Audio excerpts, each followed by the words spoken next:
ጤና ይስጥልኝ አድማጮቻችን ተመልካቾቻችን እንደምን አላችሁ? እንደምን ሰነበታችሁ? ግርማ ካሳ ነኝ። ይህ ዋሜራ ነው።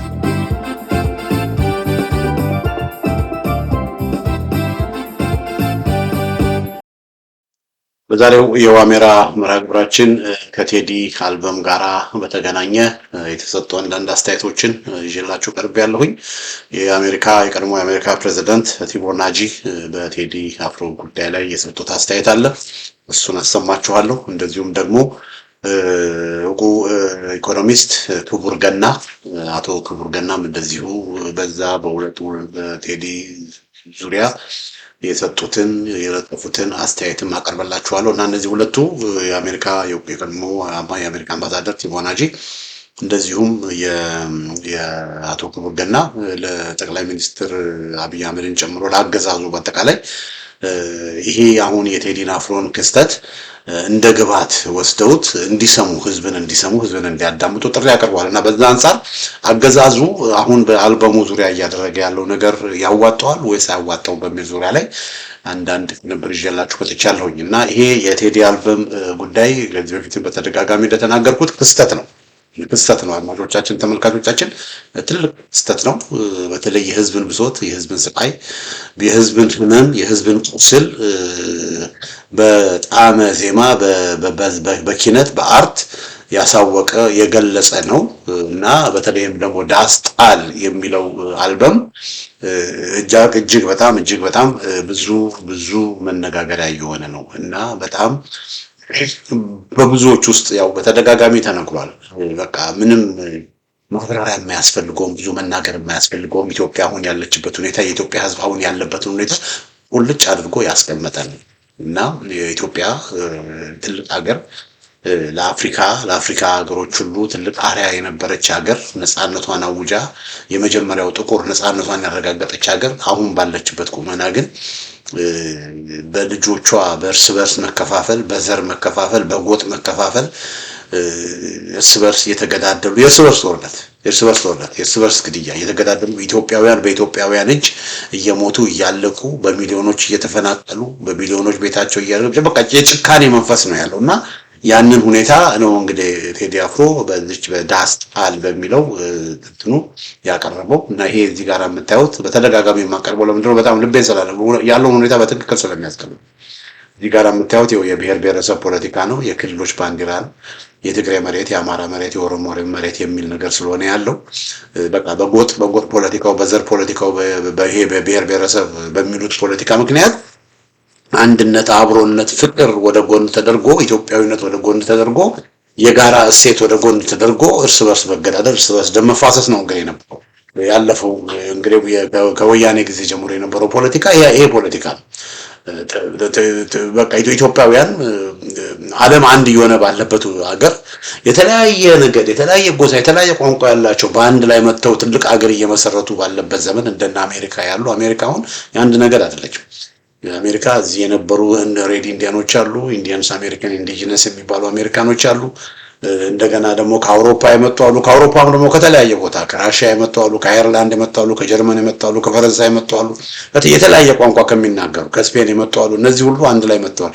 እንደገና ከቻይና፣ ከህንድ፣ ከአፍሪካ ከተለያየ ቦታ የመጡ ሰዎች አንድ ላይ ሆነው የአሜሪካንን ኢኮኖሚ እያንቀሳቀሱ ትልቅ ደረጃ ነው ያደረሱ እና እንኳን ከአንድ ሀገር የመጡ ቀርቶ ከተለያየ ሀገር የመጡ በአንድ ላይ ሆነው እንኳን ትልቅ ሀገር ገንብተዋል። አሁን በዓለም ኢኮኖሚ የመጀመሪያው ትልቁ ኢኮኖሚ ያለው አሜሪካን ሀገር ነው። በመከላከያ ኃይልም ደግሞ ትልቁ ሱፐር ፓወር ትልቅ ኃይል የሚባለው አሜሪካ ነው። አሜሪካ የማን ሀገር ናት ብትሉት አሜሪካ በቃ የስደተኞች የኢሚግራንት ከተለያዩ ቦታ የመጡ ሰዎች በቃ አሜሪካ በሚለው ስቴት ነፃነት በሚለው ስቴት ስር we the people of the United States of America በሚል በአንድ ላይ ተሰባስበው እያደረጉ ኢትዮጵያኖች ሁሉ ሳይቀር የዚህ ማህበረሰብ የዚህ ሀገር አካል ሆነው ይኸው እያገለገሉ ሁላችንም ሀገራችን መብታችን ስላልተጠበቀ ሀገራችን መኖር ስላልቻል ተሰደን ያው የአሜሪካንን መንግስት የአሜሪካን ህዝብ አሜሪካ የምትባለው ሀገር የዛ አካል ሆነን ያንን ሀገር እያገለገልን ያለን ለአሜሪካ ግብር እየከፈልን ያለን እና በርካታ ኢትዮጵያውያን ሰርጀኖች፣ ዶክተሮች፣ ምሁራን፣ ፕሮፌሰር ኢትዮጵያ አሏት የሚባሉ ምርጥ የነበሩ ሰዎች በሙሉ አሁን የት ነው ያሉት? ኢትዮጵያ አይደለም ያሉት። ሀገራቸውን እያገለገሉ ያሉት አሜሪካን ነው እያገለገሉ ያሉት። በትላልቅ በናዛ በትላልቅ በወርልድ ባንክ በትላልቅ ባንኮች በትላልቅ የኤሌክትሮኒክስ ካምፓኒዎች እንደነ ቦይንግ እንደነ ኢንቴል ኮርፖሬሽን እንደነ ሉሰን ቴክኖሎጂስ እንደነ በቃ የተለያየ እንደነ ጉግል እንደነ ማይክሮሶፍት ባሉ ቦታዎች በተለያዩ የቴክኖሎጂ ባሉ ወደ ህክምናው መንደርም ስትሄዱ በተለያዩ እንደነ አበት እንደነ ፋይዘር ባሉ ፋርማሲውቲካል ካምፓኒዎች ሁሉ ሳይቀር በተለያየ ቦታ በቃ the smartest the brightest ኢትዮጵያውያን በሙሉ ያሉት አሜሪካ ናቸው። ለምን አሜሪካ የተለያየ ሀገር ያሉትን ሰዎች ሁሉ ሰብስባ ብሬን ድሬን የሚባለው ሰብስባ እያኖረች ያለች በመሆኑ እኛ ኢትዮጵያ ውስጥ ግን ያለን ሰዎች ግን ኢትዮጵያ እዛ ያለው የሀገሪቷ ራሱ በሃይማኖት በቋንቋ በባህል በሁሉ ነገር አንድ የሆነው ራሱ እርስ በርስ እየተገዳደረ እርስ በርስ እየተባላ ኢትዮጵያዊነት ወርዶ ሀገሪቷ በጣም አሳዛኝ ደረጃ ላይ ናት ያለችው ነው። ቴዲ ዳስ ጣል በሚለው ዘፈኑ እንግዲህ ያቀ የተናገረው ነገር እና ይሄንን በተመለከተ አድማጮቼ ተመልካቾቼ አሁን እንግዲህ በአራት ቀን ውስጥ ይሄ ዳስ ጣል የሚባለው ከዩቲዩብ ብቻ ከአማዞን ከአይቱን ከስፖቲፋይ ከምናምን በሌሎቹ ፎረሞች በቲክቶክ የሚነገረውን እርሱት እነሱን ሁሉ ተጨምሩትማ ወደ 50 60 70 80 ሚሊዮን ይጠጋሉ ወገኖች።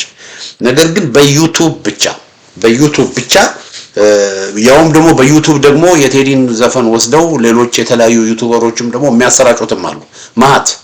ማት ኢሌጋሊ ህገ ወጥ በሆነ መንገድ የቴዲ አፍሮን የዳስ ጣልን ወስደው በቃ በተለያዩ ዩቲዩብ የሚያሰራጩትም አሉ። እነሱን ሁሉ ሳንጨምር ነው ከዩቲዩብም በብዛት በቃ በተለያየ መንገድ የሚሰማውንም ሳንጨምር ነው ማለት በቴዲ አፍሮ ኦፊሻል ገጽ ላይ ብቻ ይሄ አሁን ዳስ ጣል የሚባለውን 13 ሚሊዮን የሚሆን ህዝብ 13 ጊዜ 13 ሚሊዮን ቪዎች አሉት እና ወደ 57515 አስተያየቶች ተሰጥተዋል።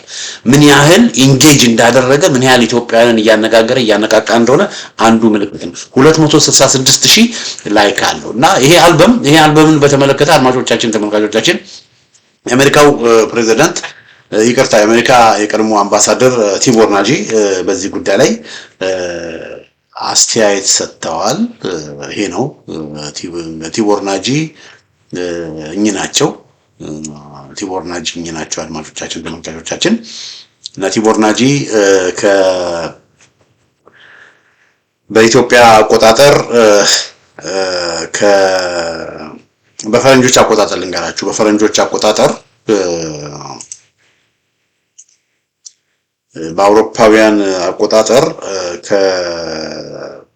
ከ1996 እስከ 1999 ለ3 አመት በአፍሪካ በጊኒ አምባሳደር ሆነው የሰሩ ናቸው። ከዛ ደግሞ ከ1999 እስከ 2002 ዓመተ ምህረት ደግሞ በኢትዮጵያ ለ3 አመት አምባሳደር ሆነው የሰሩ ናቸው እና በኢትዮጵያ አቆጣጠር ስንወስደው ከ1991 እስከ 1994 ማለት ነው። ይሄ 97 ምርጫ ከመደረጉ ከ3 አመት በፊት ቲቦር ናጂ የኢትዮጵያ አምባሳደር ሆነው የሰሩ ናቸው። ከዛ በኋላ ከ2018 እስከ 2001 ማለት ነው ዓመተ ምህረት ወይም ደግሞ በኢትዮጵያ አቆጣጠር ከ2000 እስከ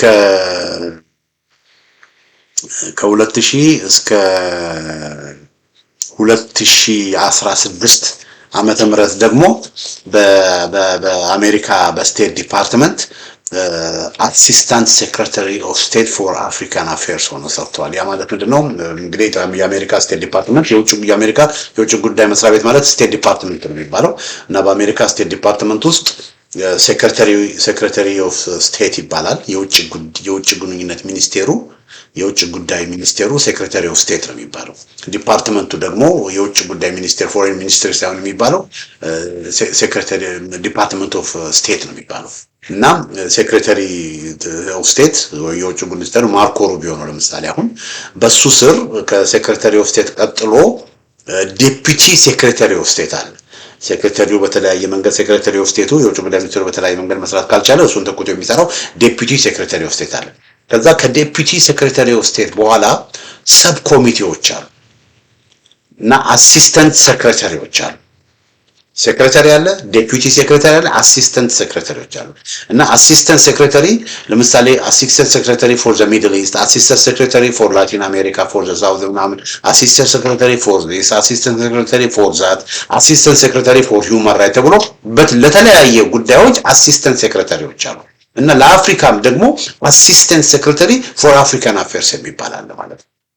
እና ቲቦናጂ ከ2018 እንደ አውሮፓውያን አቆጣጠር ከ2018 እስከ 2001 ዓ.ም አሲስታንት ሴክሬታሪ ፎር አፍሪካን አፌርስ ሆነው ሰርተዋል ማለት ነው። እና በኢትዮጵያ ጉዳይ ላይ በጣም የሚጽፉ፣ በኢትዮጵያ ጉዳይ ላይ በጣም የሚናገሩ፣ በኢትዮጵያ ጉዳይ ላይ በጣም ኢንተረስትድ ሆነው በተለይ በአጠቃላይ በአፍሪካ ጉዳይ ላይ በምስራቅ አፍሪካ ጉዳይ ላይ በጣም ኢንተረስትድ ሆነው ጥልቅ የሆነ አስተያየት አንዳንዴ ሬኮመንዴሽኖችም ደግሞ የሚሰጡ ናቸው። እንደውም አንድ ከሰጡት በተደጋጋሚ ቲቦናጂ ከሚሰጡት ሬኮመንዴሽን መካከል እኔም የምጋራው የኢትዮጵያ መንግስት ያንን ሰምቶ ተግባራዊ ማድረግ አለበት ብዬ የምለው በመለስ ዜናዊ ጊዜም በኃይለ ማርያም ደሳለኝም ጊዜም የምናገረው ነገር ምንድነው ሶማሌላንድን ሪኮግናይዝ አሁን ሶማሌላንድ እስራኤል ሪኮግኒሽን ሰጣታለች።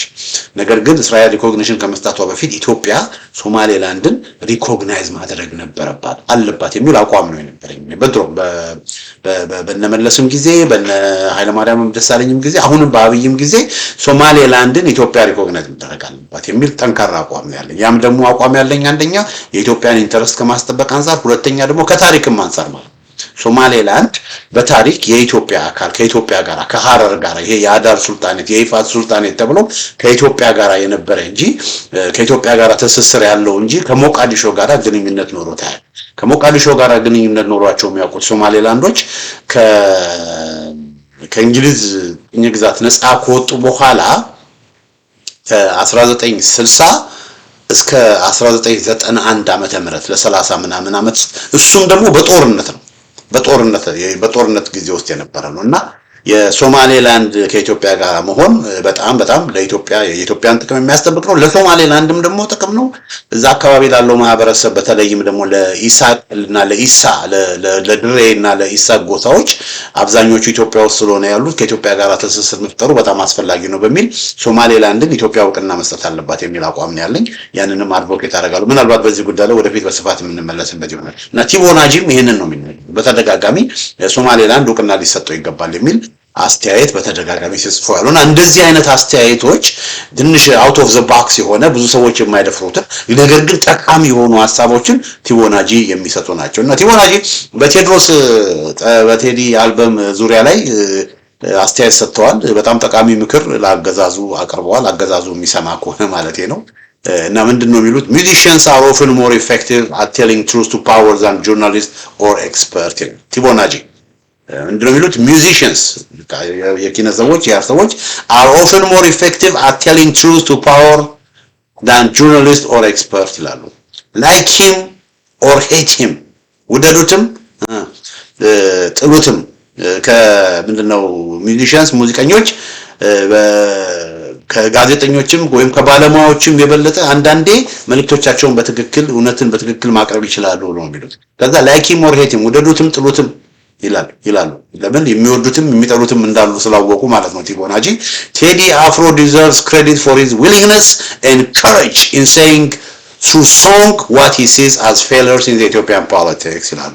ውደዱትም ጥሉትም ቴድሮስ አፍሮ ምስጋና ይገባዋል፣ ክሬዲት ይገባዋል ለድፍረቱ ለፈቃደኝነቱ ያለውን ነገር በኢትዮጵያ መንግስት በኢትዮጵያ ፖለቲካ ውስጥ ያለውን ችግር አውጥቶ ያለውን ስተት አውጥቶ ለመናገር በመድፈሩ በመፈለጉ ጥሉትም ውደዱትም ሊመሰገን ይገባዋል ብለው ነው ቲቦናጂ የጠቀሉት። like him or hate him Teddy Afro deserves credit for his willingness and courage in saying through song what he sees as failure in Ethiopian politics ይሉና ቲቦናጂ ምንድነው የሚሉት listen ይላሉ። listen አዳምጡ። ይሄን የሚሉት እንግዲህ ለአብይ አህመድ ለብልጽግና ሰዎች ናቸው። ለምን ይሄ ነገር ተነገረ ብላችሁ መናደድም አይደለም የሚገባችሁ። ፌለር አለ፣ ችግር አለ፣ በኢትዮጵያ ፖለቲካ ውስጥ ችግር አለ፣ ፌለር አለ። ያንን ፌለር ይሄ ሙዚቀኛ ደፍሮ ነው በሙዚቃ አስተላልፎላችኋል። እንግዲህ ካስተዋላችሁ ከሰማችሁ ምን አድርጉ ብሉት ስሙት የሚል አስተያየት ነው ቲቦናጂ እንግዲህ የሰጡት። አድማጮቻችን ተመልካቾቻችን እንግዲህ እና አብይ አህመድ እና ሽመልስ አብዲሳ የኦሮሞ ብልጽግናዎች ይሰማሉ የሚለው እንግዲህ ሌላ ጉዳይ ነው። ይሰማሉ የሚለው ሌላ ጉዳይ ነው። እነሱ ከመስማት ይልቅ ምንድነው የመረጡት? ይሄንን ዘፈን የቴዲ አፍሮ ዘፈኖችን የሚሰሙትን ወደ ማሰር፣ ወደ አሮጋንስ፣ ወደ አላስፈላጊ ሁኔታ ነው እየሄደ ከህዝብ ጋር እየተጣሉ ነው። ቴዲ አፍሮ በሚሊዮኖች የሚቆጠር ህዝብ እያዳመጠው፣ እነሱ ግን ወደ አላስፈላጊ ደረጃ እየሄዱ ነው። ሌላው በዚህ ጉዳይ ላይ አስተያየት የሰጡት ክቡር ገና ናቸው። አድማጮቼ፣ ተመልካቾቼ ክቡር ገና በዚህ ጉዳይ ላይ የሰጡትን ላንብብላችሁ። ቴዲ ይዘምር ይላሉ አቶ ክቡር። ቴዲ ይዘምር ይላሉ። ቴዲ አፍሮ 18 ዘፈኖችን በአንድ ጊዜ ሲለቅ ጉዳዩ አልበም ብቻ ሆኖ አይቀርም፣ ብሔራዊ የትርጓሜ ልምምድ እንጂ ይላሉ አቶ ክቡር። ማዳመጥ ብቻ አይደለም መተርጎምም ጭምር። አንዳንዶች ተቃውሞ ይሰሙበታል፣ ሌሎች ደግሞ አርበኝነትን፣ ጥቂቶች ሁለቱንም ይሰማሉ። ይህ ደግሞ የዘፈኖቹ ዋናው ነጥብ ነው። በዲሞክራሲያዊ በአምባገነን ወይም በእነዚህም መካከል ባሉ ስርዓቶች ሁሉ ውስጥ ሂደቱ አይለወጥም። ሙዚቀኞች በግልጽ ሊነገሩ የማይችሉትን ይናገራሉ። መንግስታት ደግሞ ብዙ ሰዎች ያንኑ ዜማ ማፏጨት እስኪጀምሩ ድረስ ምንም እንዳልተፈጠረ ለማስመሰል ይሞክራሉ። ሙዚቃ አደገኛ የሚሆነው እንዲላሉ አቶ ብሩክ፣ ሙዚቃ አደገኛ የሚሆነው ስለ ጮሁ ሳይሆን የማይረሳ ስለሚሆን ነው። ንግግር አመሻሽ ላይ ይረሳል፣ ዘፈን ግን ለአመታት አብሮ ይቆያል። ቴዲ አፍሮ ይህንን በሚገባ ይረዳል። አደባባይ ወጥቶ አይቃወምም፣ ይልቁንም በሰዎች አእምሮ ውስጥ ሐሳቦችን ይተክላል። መፈክር የለም፣ ማኒፌስቶ የለም። በዝምታና በስፋት የሚሰራጩ ታሪኮች፣ ምልክቶችና ዜማዎች ብቻ ናቸው። ይህ በዩኒፎርም የታገዘ አመጽ አይደለም። ከዚህ ይልቅ እጅግ ፈታኝ የሆነ ነገር ነው ራስን መመርመር ወይም ደግሞ ሪፍሌክሽን ይላሉ። እንግዲህ አቶ ክቡር ገና በሶሻል ሚዲያ በፌስቡክ ገጻቸው ባስቀመጡት በእንግሊዝኛ ነው ያልኩት፣ ይሄ በአማርኛ የተተረጎመ ነው። በተፈጥሮም ሰዎችን እሱን የመተንተን ፍላጎት ያድርባቸዋል። ሙዚቃውን ማለት በእውነት ምን ማለቱ ነው ብለው ይጠይቃሉ። ይህቺ ስንኝ ስለ ታሪክ ናት ወይስ ስለ ዛሬ? ያኛው አዝማች ስለ አንድነት ነው ወይስ ስለ ትችት እያሉ ሰዎች ይጠይቃሉ። ጉጉት አለባቸው። ነገር ግን ስተቱ የሚጀምረው እዚህ ጋር ነው ይላሉ አቶ ብሩክ ሲናገሩ። እያንዳንዱ ዘፈን ስጋት አይደለም፣ እያንዳንዱ ምሳሌያዊ አነጋገር ሴራ አይደለም፣ እያንዳንዱ አርቲስትም ንቅናቄ እየመራ አይደለም። ምንም እንኳን አልፎ አልፎ ንቅናቄ ለመምራት ከሚሞክሩት በላይ ውጤት ቢያመጡም ይላሉ አቶ ብሩክ። የፖለቲካ ውጥረት ሲጨምር ሙዚቃ ዘውትር የሚያደርገውን ያደርጋል። ብስጭትን ይመጣል፣ ያጣራል። ከዚያም ሰዎች ሊኖሩበት በሚችሉበት መልክ ይመልሰዋል። ይህ ማህበረሰቡ ራሱ ከራሱ ጋር የሚያደርገው ንግግር ነው። አንዳንዴ በለሰለሰ፣ አንዳንዴ ደግሞ በጠነከረ ሁኔታ ይላሉ አቶ ክቡር ገና ሲጽፉ። እንግዲህ አቶ ክቡር ገና እዚህ ጋር ያለውን ነገር ነው የሚያስቀምጡትና ዋናው ትልቁ ቁም ነገር ላይ ሰው እንዲያተኩር ነው የሚያስቀምጡት። በተለይም ደግሞ ለብልጽግና መንግስት ለገዢዎች ምክር ነው የሚሰጡት። አሁንም ምክር የሚሰሙ ከሆነ እንደ ቲቦር ናጂ ልስን እንዳሉት ቲቦር ናጂ፣ አቶ ክቡሩም ደግሞ በቴዲ አልበም ዙሪያ ከመናደድና ከመበሳጨት የቴዲ አልበም የፈጠረውን ክስተት በማየት ገዢዎች እንዲሰሙና እንዲያዳምጡ ነው እንግዲህ አቶ ክቡር እየመከሩ ያሉት። እንግዲህ የሚሰማ ካለ ማለት ነው። ብልህ ምላሽ መሆን ያለበት ይላሉ አቶ ብሩክ፣ ብልህ ምላሽ መሆን ያለበት ዘፋኙን መመርመር ሳይሆን ታዳሚውን ማዳመጥ ነው። በሚሊዮኖች የሚቆጠሩ ሰዎች እዚህ ጋር በበሉ በጣም ትልቅ ነገር ነው አቶ ብሩክ ያስተላልፉት። በሚሊዮኖች የሚቆጠሩ ሰዎች ወደ አንዱ ድምጽ የሚሳቡ ከሆነ ችግሩ ሙዚቃው አይደለም፣ ችግሩ በህዝቡ ውስጥ ያለው ስሜትና ሙድ ነው። ስለዚህ ቴዲ ይዘምር፣ አድናቂዎቹም ያለምንም ይቅርታ ይጠይቁ፣ ይደሰቱ፣ ይፈንድቁ። በዝምታም ይሁን በከፍተኛ ድምጽ ሐሳባቸውን ያውጡ። አትሰሩ፣ ለምን አዳመጣችሁ ብላችሁ ዜጎችን አትሰሩ ማለታቸው ነው በተዘዋዋሪ መንገድ። ስልጣን ላይ ያሉ አካላትም በግጥሞቹ ውስጥ ጥላን የማሳደድ ፍላጎታቸውን ይግቱ። በራሱ የሚተማመን ስርዓት ዘፋኞችን አይፈራም። ተመልከቱ፣ ይሄንን ነው እንግዲህ በትክክል በራሱ የሚተማመን ስርዓት ዘፋኞችን አይፈራም። ይልቅም ዘፈኖቹ ለምን በሰዎች ተደማጭነት እንዳገኙ ትምህርት ይወስድባቸዋል ሲሉ ነው አቶ ብሩክ ገና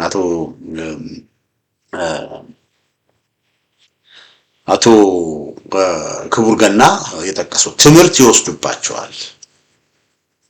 ዘፋኞችን ማሰር ሳይሆን ዘፈን ለምን ዘፈኑ ብሎ መናደር ሳይሆን ዘፈኖቹ ብዙ ሰው የሚያዳምጣቸው ከሆነ ብዙ ሰው የሚሰማቸው ከሆነ ለምን እንደዚህ ተደማጭ ሆኑ፣ ለምን በሰዎች ዘንድ ተደማጭነት እንዳገኙ ትምህርት ይውሰዱ፣ ራሳቸውን አሰስ ያድርጉ፣ ራሳቸውን ይገምግሙ ነው ማለት። ምክንያቱም በመጨረሻው ላይ እውነተኛው ጥያቄ ቴዲ አፍሮ ምን እያለ ነው የሚለው አይደለም፣ ለምን ይህን ያህል ብዙ ህዝብ እያዳመጠው ነው የሚለው ነው ጥያቄው። ቴዲ አፍሮ ምን አለ ሳይሆን ቴዲ አፍሮን ለምን ይሄ ሁሉ ህዝብ አዳመጠው የሚለው ነው መሆን ያለበት ብለው አቶ ክቡር ገና ያስቀምጣሉ። እውነት ነው። ጥያቄው ቴዲ አፍሮ አይደለም። ጥያቄው ቴዎድሮስ ካሳሁን አይደለም። ጥያቄዎቹ አልበሞቹ አይደለም። ጥያቄው ሙዚቃው አይደለም። ጥያቄው የሙዚቃው ቶን አይደለም። ጥያቄው መሆን ያለበት መንግስትም ባለስልጣን ላይ ያሉ ሰዎች መጠየቅ አለባቸው። ይሄ ሁሉ ሰው እንዴት ሊመለከተው ሊያዳምጠው ቻለ? እንግዲህ ተመልከቱት። በዩቲዩብ ብቻ 13 ሚሊዮን ሰዎች ናቸው ያዳመጡት። 13 ሚሊዮን ሰዎች አዳምጠው በዩቲዩብ ብቻ ያውም ቴዲ አፍሮ በሚባለው ዩቲዩብ ብቻ 57000 ሰዎች አስተያየት ሰጥተዋል። ወደ 266000 ሰዎች ላይክ አድርገዋል። እና ይሄ እንግዲህ ክቡር ገና የሰጡት ጥያቄ ነው። እንግዲህ አድማጮች፣ ተመልካቾች ክቡር ገናም አቶ ክቡር ገናም እንግዲህ ከዚህ ከቴዲ አልበም ለገዢዎች ከቴዲ አልበም ትምህርት ቅመሱ፣ ትምህርት ውሰዱ፣ ህዝብን አዳምጡ። ቴዲን ከመስደብ፣ ቴዲን ከመውቀስ፣ የቴዲ ደጋፊዎችን አድማጮችን ከማሰር አላስፈላጊ ነገር ውስጥ ከምትገቡ ብልጥ ከሆናችሁ፣ አዋቂ ከሆናችሁ፣ አስተዋይ ከሆናችሁ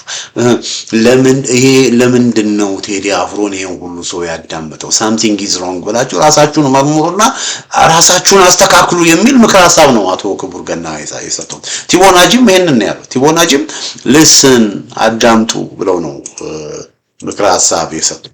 እንግዲህ አድማጮቼ፣ ተመልካቾቼ ትልቁ ጥያቄ እንግዲህ ይሄንን የአቶ ክቡር ገናም ሆነ የአምባሳደር ቲቦናጂን ምክር አገዛዙ ይሰማሉ የሚለው ነው ትልቁ ጥያቄ። ትልቁ ጥያቄ አገዛዙ ይሰማል? አገዛዙ ኢትዮጵያ ውስጥ ሁሉ ነገር ሰላም እንደሆነ፣ መልካም ነገር እንደሆነ፣ ብልጽግና እንደሆነ ነው የሚናገር። ኢትዮጵያ ውስጥ ዜጎች እየተፈናቀሉ እንደሆነ፣ ብዙ ችግር እንዳለ፣ በቃ ያለው ነገር በሙሉ እንደሌለ አድርጎ ሂዶ በቃ ሁሉ ነገር ሰላም እንደሆነ አድርገው ነው አገዛዙ የሚያወራው። በቃ በኢትዮጵያ ቴሌቪዥን ብታዩ፣ በፋና በዋልታ በምናምን ብታዩ እዚህ ቦታ አንድ ነገር ይመረቃል፣ እዛ ቦታ አንድ ነገር ይመረቃል፣ እዚህ ቦታ አንድ ነገር ይሆናል፣ እዚህ ጋር መናፈሻ ነው፣ እዛ ጋር ሪዞርት ነው፣ እዚህ ጋር የሚያብለጨልጭ ነገር ነው። አዲስ አበባ የሚያብለጨልጭ ነገር ነው አይደለ? በአረቦች ገንዘብ አዲስ አበባ ተብለጭልጫለች። አዲስ አበባ የሚብለጨልጭ ገበነ ኮሪደሩ፣ ብስክሌት የሚነዱ የሚዝናኑ፣ ይሄ ውሃው ፋውንቴኑ ምናምኑ፣ መብራቱ የሚያሸበርቁ አሜሪካ ነገር የክሪስማስ ጊዜ እንደሚበራው አይነት መብራቱ የሚያሸበርቁ ይሄ ነገር ነው። እና ምንም በቃ ኢትዮጵያ ውስጥ በቃ በረሃብ እንደሌለ፣ ድህነት እንደሌለ፣ ጦርነት እንደሌለ፣ ችግር እንደሌለ፣ መፈናቀል እንደሌለ፣ ዜጎች እንደማይታገቱ፣ ቤታቸው እንደማይፈርስ፣ የኑሮ ውድነት በቃ ሰውን ሁሉ ናላውን እንዳዞረው፣ ሰው መኖር እንዳልቻለ፣ ዶክተሮች ሁሉ ሐኪሞች ሁሉ ሳይቀር መኖር እንዳልቻሉ፣ ደሞዝ አልበቃ ብሏቸው ብዙዎቹ አገር ጥለው እየሄዱ እንደሆነ፣ በቃ አገር እየፈረሰች፣ አገር እየወደቀች፣ አገር በቃ በሚያሳዝን ሁኔታ ውስጥ ያለች እንደሆነ አገዛዙ አይናገር። ነገር ግን ቴዲ አፍሮ የሚለው ምንድነው? ልብ እናድርግ ነው። እና ቲቦናጂም አቶ ክቡር ገናም የተናገሩት ያለው ነገር ይሄ ነው። እንግዲህ አድማጮቼ፣ ተመልካቾቼ ምንድነው ይሄንን ከመዝጋቴ በፊት አንድ የሆነ ነገር ባቀርብላችሁ ደስ ይለኛል። እና ምንድነው ወደ ሰለሞን ወደ ንጉስ ሰለሞን ልወስዳችሁ ፈለኩኝ። ሰለሞን መጀመሪያ ላይ ንጉስ ሰለሞን የዳዊት ልጅ ማለት ነው። መጽሐፍ ቅዱስ ላይ ያለ ታሪክ ነው የምነግራችሁ። መጀመሪያ ላይ እግዚአብሔርን የሚፈራ ንጉስ ነበረ እና እግዚአብሔር ምን እንዲደረግልህ እንዳደርግልህ ትፈልጋለህ ብሎ ሲጠይቀው ህዝብን የማስተዳደርበትን ጥበብ ስጠኝ ብሎ ነበር የለመነው። እግዚአብሔርም የጠየቀው ነገር መልካም ስለሆነ የጠየቀውን ነገር አደረገለት፣ በጥበብ መንፈስ ሞላው። ከዚያ የተነሳ ብዙ ነገሮች ይሳኩለት ጀመር ሰለሞን። የህዝብ ፍቅርን አገኘ፣ የህዝብን ሞገስ አገኘ። እና በአገር ውስጥ ብቻ አይደለም ከሀገር ውጭ ያሉ ነገስታት ሁሉ ሳይቀር በቃ በሰለሞን ይደነቁ ነበር። እና ከነዚህ ነገስታት መካከል የኛው ንግስት ሳባ የሰለሞንን ጥበብ ሰምታ ሁሉ ኢየሩሳሌም ድረስ በመሄድ ሰለሞንን ማየት አለብኝ ብላ ኢየሩሳሌም ድረስ ሄዳ ሰለሞንን እስከማየት ደርሳለች ወገኖች። እና ያን ያህል ሰለሞን በጣም ትልቅ ጥበብ ነው። በኋላ ሰለሞን ያው በሂደት እግዚአብሔር ከትንሽ አንስቶ ትልቅ ያደረገው እግዚአብሔርን ረስቶ ከሌሎች ሀገራት ከሌሎች አካባቢዎች ሚስቶችን በማምጣት ከእግዚአብሔር ፈቃድና ሐሳብ ውጪ ሚስቶችን በማግባት ውባቶችን በመደርደር የነዚህ የሌሎች ሀገር አማልክትንም እግዚአብሔርን ከኔ በቀር ሌላ አምላክ አይኖርህ ነው የሚለው እግዚአብሔር አዘብጥልዛለም ያንን ረስቶ ሌሎች አማልክትን በሙሉ በማምጣት እግዚአብሔርን ማሳዘን ጀመረ። ከዛ ምንድነው እግዚአብሔር የራቀ ሰው እግዚአብሔርን በልቡ እግዚአብሔር መንፈስ በልቡ ያላስቀመጠ ሰው ጨካኝ እና ለህዝብ መልካም አይሆንም። ከእግዚአብሔር ጋር የማይስማማ መሪ ለህዝብ መልካም አይሆንም። ለምን የጥበብ መጀመሪያ እግዚአብሔርን መፍራት ነው። የእግዚአብሔር ፍርሃት የሌለው መሪ ለሰብአዊነት ደንታ የለውም። ስለዚህ ሰለሞንም እንደዚሁ ከእግዚአብሔር እየራቀ በሚመጣበት ጊዜ በህዝቡ ላይ ቀንበር እያበዛ ከህዝብ ጋር እየተጣላ ነው ንጉስ ሰለሞን። እና ብዙዎቹ ሰለሞን የሚል ስም ሲሰጡ የመጀመሪያውን ዘመን አይተው ነው። ከዛ በኋላ ግን ሰለሞን በጣም በቃ አካሄዱን አበላሽቶ በእግዚአብሔር መንገድ ሳይሆን ከእግዚአብሔር መንገድ ውጪ ሲሄድ የነበረ ሰው ነው። እና ሰለሞን ከሞተ በኋላ ልጁ ሮብዓም በኢየሩሳሌም አባቱን ተክቶ ይነግሳል። እንግዲህ ትልቁ ነጥብ እዚህ ጋር ነው። አሁን ከነ አብይ አህመድ ጋራ እነ አቶ ክቡር ገናም እነ አምባሳደር ቲቦናጂም የተናገሩትን በማንሳት እንግዲህ ማገናኘው እዚህ ጋር ነው። እና አብይ አህመድም ያው ክርስቲያኖች ነን መጽሐፍ ቅዱስን እናነባለን ስለሚሉ በዚህ አጋጣሚ ወደ እግዚአብሔርም ቃል ልውሰዳቸው ብዬ ነው። እና ሰለሞን ከሞተ በኋላ ነው እንግዲህ ይሄ የሆነው። እና በሮብዓም ዘመን ምንድነው የሆነው? ሮብዓም ንጉስ ሲሆን በመጽሐፍ ቅዱስ አንደኛ ነገስት ምዕራፍ 12 ከቁጥር 4 እስከ 14 ያለው ክፍል ነው። ምንድነው የሚለው? በዚህ ወቅት የእስራኤላውያን የጎሳ መሪዎች 12 ነገዶች አሉ። የነዛ የጎሳ መሪዎች ወደ ሮብዓም ወደ ንጉሱ ይመጣሉ እና ምን ይሉታል? አባትህ ቀንበር አክብዶብን ነበር። አሁን አንተ ጽኑውን የአባትህን አገዛዝ በላያችን ላይ የጫነውን የከበደውን ቀንበር አቃልልን፣ እኛም እንገዛልሃለን ብለው ተናገሩት። በቃ በአባትህ አካሄድ በአባትህ አስተዳደር ደስተኞች አልነበርንም እና አንተ በቃ ቀንበሩን አቃልልና ብለው ጠየቁት ማለት ነው። ሄደው አነጋገሩት እና እርሱም ሂዱ አላቸው። ንጉሱ ሮብዓም ሂዱ፣ በሶስተኛው ቀን ወደኔ ተመለሱ አላቸው እና እነሱም ሄዱ። ከዛ ንጉሱ ሮብዓም ለዚህ ህዝብ እመልስለት ዘንድ የምትመክሩኝ ምንድነው ብሎ አባቱ ሰለሞን በሕይወት ሳለ በፊቱ ይቆሙ ከነበሩት ሽማግሌዎች ጋራ መማከር ጀመረ ማለት ነው። እና እነሱም ሽማግሌዎች ናቸው። ያለውን ነገር ያለውን የህዝቡን ዲስኮንተንት ያውቃሉ። በህዝብ ዘንድ ያለውን ችግር ያውቃሉ። ህዝብ ቀንበር ግብር እንደበዛበት እንደተጨነቀ ያውቃሉ። ስለዚህ ምን አደረጉ? እንግዲህ በሰለሞን ጊዜ የነበሩ ሽማግሌዎች ነው። ሰለሞንም እነሱ ስላልሰማም ይሆናል ይሄ ሁሉ ደረጃ የደረሰው። እና ምን ይሉታል? ለዚህ ህዝብ አሁን ባሪያ ብትሆን ብትገዛላቸውም ይለዋል። እንግዲህ ባሪያ መሆን ማለት ምንድነው? ራስን ባሪያ ማለት የስሌቭ እኛ እንደምናየው ስሌቭ አይደለም። ባሪያ ብትሆን ሲሉት ተመልከቱት። ንጉሱን ነው ለህዝብ ባሪያ ሁን የሚሉት። አገልጋይ ብትሆን ማለታቸው። እና ለዚህ ህዝብ ባሪያ ብትሆን ብትገዛላቸው መልሰህም በገርነት ብትነግራቸው በዘመኑ ሁሉ ባሪያዎች ሆኑልሃል ብሎ ተናገረ። አንተ ለነሱን ብታገለግል፣ አንተ በእነሱ ፊት ራስህን ዝቅ ብታደርግ፣ እነሱን ብትሰማ፣ የነሱን ጥያቄ ብታከብር፣ ከግትርነት ወጥተህ የነሱን ጥያቄ ብታከብር፣ እነሱም ደግሞ በፊና ልባቸውን ላንተ ይሰጠዋል፣ ይወደዋል፣ ይገዙልሃል፣ ፈቅደው ይገዙልሃል። ለምን አንተ ንጉሱ ለኛ መልካም ነውና በሚል እኛም ደግሞ ለሱ መልካም እንሆን ብለው በፈቃደኝነት እንደው ህይወታቸውንም ላንተ አሳልፎ ይሰጣሉ። ስለዚህ በፍቅር አሸንፋቸው፣ በመልካም ነገር አሸንፋቸው፣ በፍትህ አሸንፋቸው፣ በሰብአዊነት አሸንፋቸው፣ በአንድነት አሸንፋቸው ብለው መከሩት። ከዛ እሱ ሰማቸው፣ ሽማግሌዎቹን ሰማቸው፣ የመከሩትን ምክር ሰማ። ከዛ እነሱን ለጊዜው ተወና ከሱ ጋር ካደጉትና በፊት ይቆሙት ከነበሩት ብላቴኖች ወጣቶች ጋራ የጎረምሶች አሉ አይደለ? የጠገቡ በቃ ማስተዋል የሌላቸው የግትር ጀብደኞች አሉ አይደለ? ከነሱ ጋር ደግሞ ተማከረ ከጓደኞቹ ጋር። እነሱም አባትህ የጫነብንን ቀንበር አቃልልን ለሚሉኝ ህዝብ እመልስላቸው ዘንድ የምትመክሩኝ ምንድነው አላቸው። ለነሱ እነሱም ከእርሱም ጋር ያደጉት ብላቴኖቹ አባቴ ቀንበር አክብዶብናል፣ አንተ ግን አቃልልን ለሚሉ ሕዝብ ታናሺቷ ጣቴ ከአባቴ ወገብ ትወፍራለች። ተመልከቱ፣ ታናሺቷ ጣቴ ከአባቴ ወገብ ትወፍራለች። አሁንም አባቴ ከባድ ቀንበር ጭኖባችኋል፣ እኔ ደግሞ በቀንበራችሁ ላይ ጨምራለሁ። አባቴ በአለንጋ ገርፏችኋል፣ እኔ ግን በጊንጥ ገርፋችኋለሁ በላቸው ብለው ተናገሩ።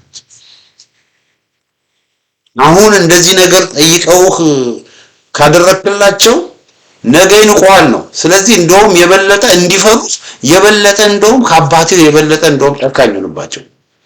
ቀንበርን በእነሱ ላይ አዝነብ በሚል በጣም የሰይጣናዊ ምክር መከሩት። ንጉሱም በሶስተኛው ቀን ወደ እኔ ተመለሱ ብሎ እንደተናገረ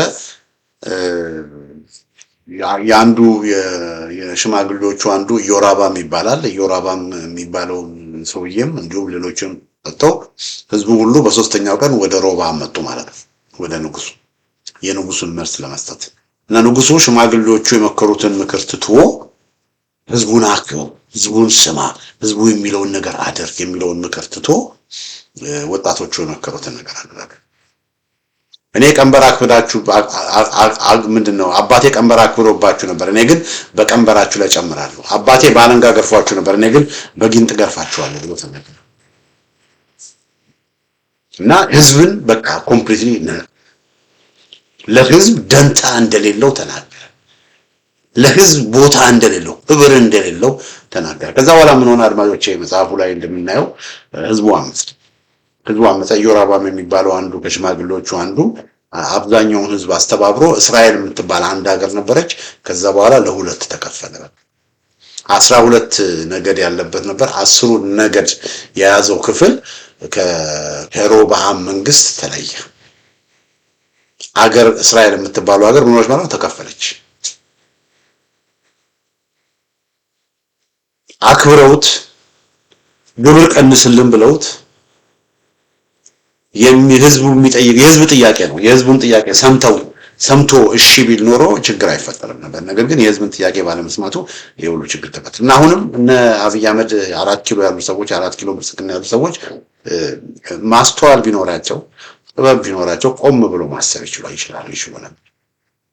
አንደኛ ይሄ ሁሉ ህዝብ ሰው ጦርነት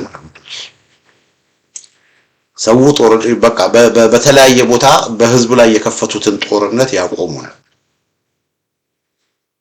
ኢትዮጵያ ውስጥ ኢትዮጵያውያንን በዚህ መልኩ እያገዳደለ ያለ የዘር ፖለቲካን ትግሬ፣ ኦሮሞ፣ አማራ ምናምን የሚለውን ፖለቲካ ወደ ጎን ያደርጉን። እኛ ካልመራን እኛ ካልገዛን በሚል ግትር ሆነው ምርጫ እያሉ ህዝቡን አያደነው ነበር። አሁን እነሱ ምርጫ ብለው ለምርጫ እየተንደፋፉ ነገር ግን በሚሊዮኖች የሚቆጠሩ ከሚያዝያ 8 ጀምሮ እስካሁን ድረስ በሚሊዮኖች በ10 ሚሊዮኖች በ20 በ30 ሚሊዮኖች የሚቆጠሩ ድምጻቸውን እየሰጡ ነው። አሁን ያለው ኢትዮጵያ ውስጥ አሁን ያለው የብልጽግና አካሄድ አንፈልግም፣ አልተመቸንም እያሉ ነው። በሀገራችን ሀገር አልባ እየተደረግን ነው እያሉ ነው። በከተማችን ወደ ዳር እየተገፋን ነው እያሉ ነው። በማንነታችን እየተፈናቀልን እየተገደልን ነው እያሉ ነው። ኢትዮጵያ ለኛ ለዜጎቿ ሲኦል እየሆነች ነው። ኢትዮጵያዊነት ባንዲራ ይዘን በመያዛችን እየተደበደብን ነው። ባንዲራውን መያዝ እነሆ ባንዲራው እየተገፋ ነው፣ ኢትዮጵያዊነት እየተገፋ ነው እያለ ነው ህዝብ። በ10 ሚሊዮኖች በ20 ሚሊዮኖች የሚቆጠሩ ድምጻቸውን እየሰጡ ነው። ስለዚህ የኢትዮጵያ ህዝብ ድምጽ ሰጥቷል። በቴዲ አልበም በኩል የኢትዮጵያ ህዝብ ድምጽ ሰጥቷል። በዛ በድምጽም ደግሞ ያሸነፈው ማን ነው? ያሸነፈው ኢትዮጵያዊነት። የተሸነፈው ማን ነው? ዘረኝነት፣ አማራነት፣ ኦሮሞነት፣ ትግሬነት፣ ይሄ የዘር ፖለቲካ፣ የብሔር ብሔረሰብ ፖለቲካ፣ የትግሬ መሬት፣ የአማራ መሬት፣ የኦሮሞ መሬት የምናምን የሚለው ምን ሆኗል? ተሸንፏል። ያሸነፈው ማን ነው? ኢትዮጵያዊነት። ያሸነፈው ማን ነው? ፍቅር። ያሸነፈው ማን ነው? አንድነት ወገኖቼ። ስለዚህ ይሄንን የህዝብ ስሜት በዚህ መልኩ ህዝብ የተናገረውን ነገር እና አብይ አህመድ የኦሮሞ የብልጽግናዎች ሰምተው ማስተዋል ከቻሉ እንጥፍጣቤ ህሊና ካላቸው ማሻሻያዎችን ያደርጉ ነበር።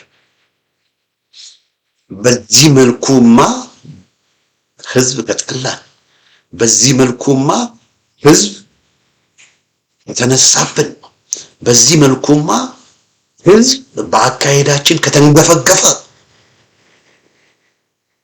ይሄ ነገር አያዋጣም፣ እናስተካክል ብለው እንደው እነ ቴዲ አፍሮን ላይ ዘመቻ ከመጀመር እነ ቴዲ አፍሮ ላይ በየቦታው ወጥቶ ከመዛት አብይ አህመድ እያደረገ እንዳለው ከመዛት አስተዋይ ቢሆኑ ብልጥ ቢሆኑ የሚያደርጉት ነገር ቢኖር ምንድነው? መሻሻል ያደርጋሉ። አንደኛ ተኩስ ያቆማሉ። ሀገርን እያወደመ ያለው ተኩስ ያቆማሉ። ጦርነት በጎንደር፣ በጎጃም፣ በወሎ፣ በሸዋ እና በወለጋ እያደረጉት ያለውን ጦርነት ማቆም አለባቸው። ተኩስ ማቆም አለባቸው። የሚሰሙ ከሆነ ተኩስ ሰው ሰላም ነው የሚፈልገው። በአገሩ በሰላም መኖር ነው የሚፈልገው። ህዝብን መውጋታቸውን ማቆም አለባቸው። ህዝብን መውጋታቸውን ማቆም አለባቸው። በህዝብ ላይ ድሮን እየላኩ ድሮን እየተኮሱ ህዝብን መጨፍጨፋቸውን ማቆም አለባቸው። ተኩስ ማቆም አለባቸው። ሁለተኛ ወታደሮቻቸውን የመከላከያ ወታደሮቻቸውን ወደ ካምፖች መመለስ አለባቸው። ሶስተኛ ምርጫ የሚሉትን ነገር ማቆም አለባቸው። ምርጫ የሚባል ዝባዝንኪ የለም። በቃ ምርጫው ተደርጓል። በቴዲ አፍሮ አልበም ምክንያት የኢትዮጵያ ህዝብ ድምጹን ሰጥቷል። አራተኛ ወገኖቼ፣ የሽግግር መንግስት እነሱንም ያካተተ የሽግግር መንግስት እንዲደረግ ዝግጁ መሆን አለባቸው። ሁሉንም ያካተተ ዝግጅት መሆን አለባቸው። አምስተኛ ይሄ የትግራይ መሬት የአማራ መሬት ምናምን የሚለውን ህገ መንግስት ማገድ አለባቸው። በቃ ህገ መንግስት ነው ነገር ይሄ አሁን በህገ መንግስታችን በምናምን የሚነገር እሱን ማገድ አለባቸው። ከዛ ያን አድርገው እነሱም ተካተውበት፣ ተመልከቱ እዚህ ጋር እነሱም ተካተውበት፣ ብልጽግናዎችም ተካተውበት፣ ብልጽግናዎችም ህወሓቶችም ይምጡ፣ ኦነጎችም ይምጡ፣ ፋኖችም ይኖራሉ፣ ዜማዎችም፣ መያዶችም፣ ኢህአፓዎችም፣ እናት ፓርቲዎችም ይኖራሉ።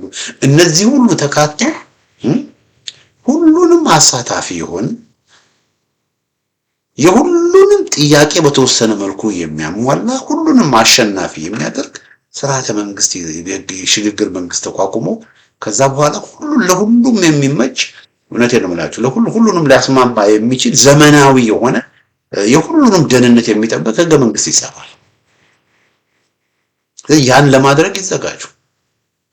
አይ ብለው ካሉ ግን እንደ ሮብዓም የህዝብን አክብር ተብሎ ሲነገረው እምቢ ብሎ እንዳለው ግትርነትን ከመረጡ ግን ህዝብን ከናቁ ግን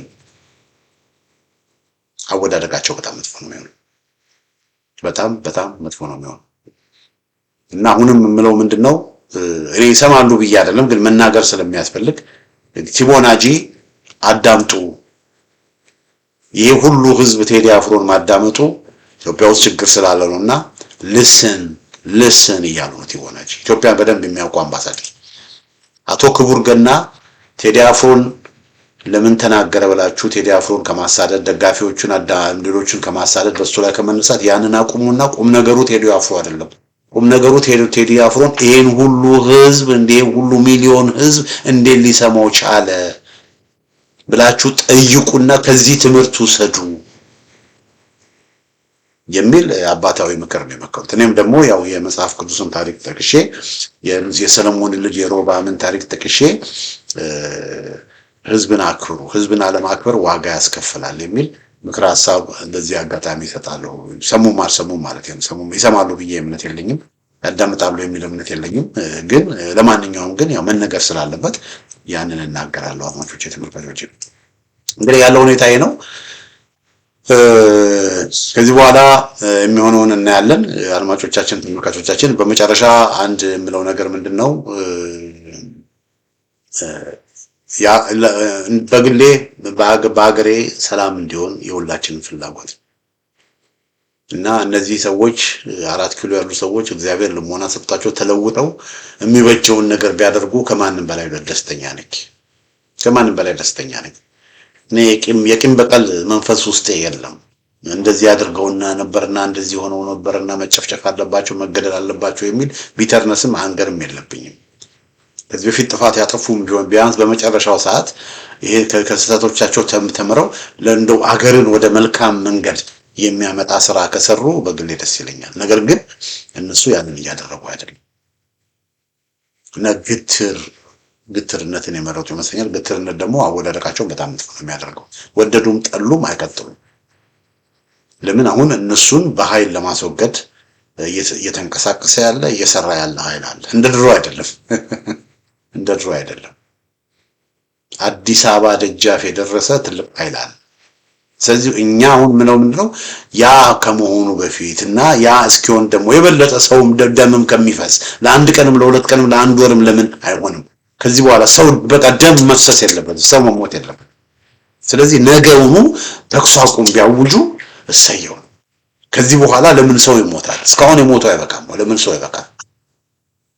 ከዚህም በኋላ ትንሽም ቢሆን ሰው እንዳይሞት በሚል ነው እኔ እና አሁን ይሄንን መልእክት ከናቶ ክቡር ገናን እና ቲቦርና ጆን በመቀላቀል ይሄንን መልእክት አብሬ ማስተላለፈው ለአብይ አህመድ እና አብይ አህመድ ይሰማሉ ከሚል እንደው ናይቪቲ ኖሮኝ ሳይሆን ነገር ግን እስከ መጨረሻው ደም ጠብታ መናገር አይከፋም በሚል ነገር ግን ያንን ማድረግ ግን ካልቻሉ ይሄ ለራሳቸው ነው የሚያስፈልጋቸው። ብዙ ተስፋ የሚያስቆርጥ ነገር አይደለም። ለምን ወደዱም ጠሉም 4 ኪሎ ካሉበት አንጠልጥሎ የሚያወጣቸው ኃይል እየመጣ ነው እና ይሄንን ነው የምለው። እንግዲህ ስላዳመጣችሁኝ በጣም አመሰግናለሁ። በሌላ ጊዜ በተመሳሳይ ፕሮግራም እስከምንገናኝ ደህና ሁኑ።